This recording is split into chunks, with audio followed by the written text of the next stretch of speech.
Hi, I'm Monte Cook. 16 years ago, I published one of the biggest, most deluxe, best-received campaign settings of all time. Ptolus is... You can read all about Ptolus on the Kickstarter page. The setting, the content, the beautiful embellishments, and you should absolutely read that. But maybe right now, I'll just talk to you gamer to gamer. Rather than explain what Ptolus is, I'll tell you why I created it. You see, before it was a huge book with all sorts of add-ons and bookmarks and things, it was just my personal campaign setting. I created it just for my players and I, as I worked on the new edition of D&D. I wanted my campaign setting to embrace my two loves, urban adventures and dungeon adventures. But I didn't want just the typical setup where you go to the dungeon and come back to town and then have a separate adventure there. I wanted to interweave those two concepts tightly so the PCs could go back and forth between the two easily and frequently, and so I could create adventures that involved both. I wanted to do something that captured the very essence of the genre. I'd run plenty of dungeon adventures before, but I wanted to distill the concept down to its very core.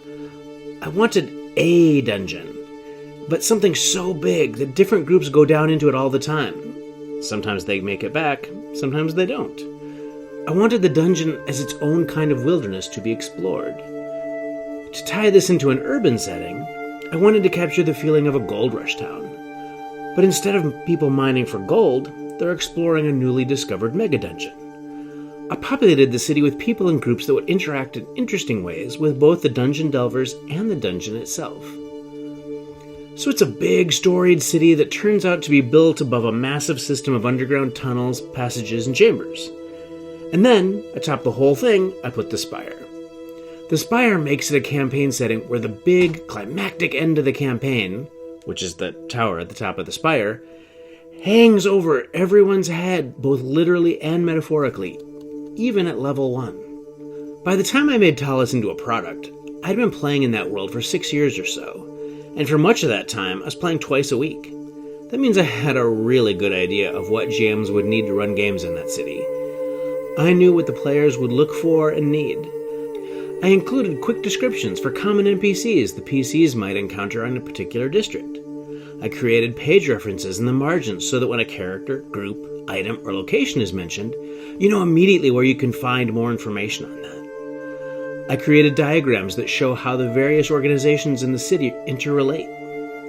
Despite it being one of the biggest RPG books ever, I also wanted it to be one of the easiest to use.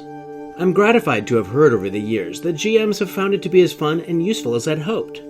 I've heard about so many great Ptolus campaigns that people have run, and each one is different because there's so much material there, and still so much room for a GM to make it their own. And now, here in 2020, with the help of my amazing team here at MCG, and hopefully with your help as well, I'm going to make this book available again, redesigned for both 5th edition games and Cypher System games. Really excited to open the gates of Ptolus once again. Want to come in?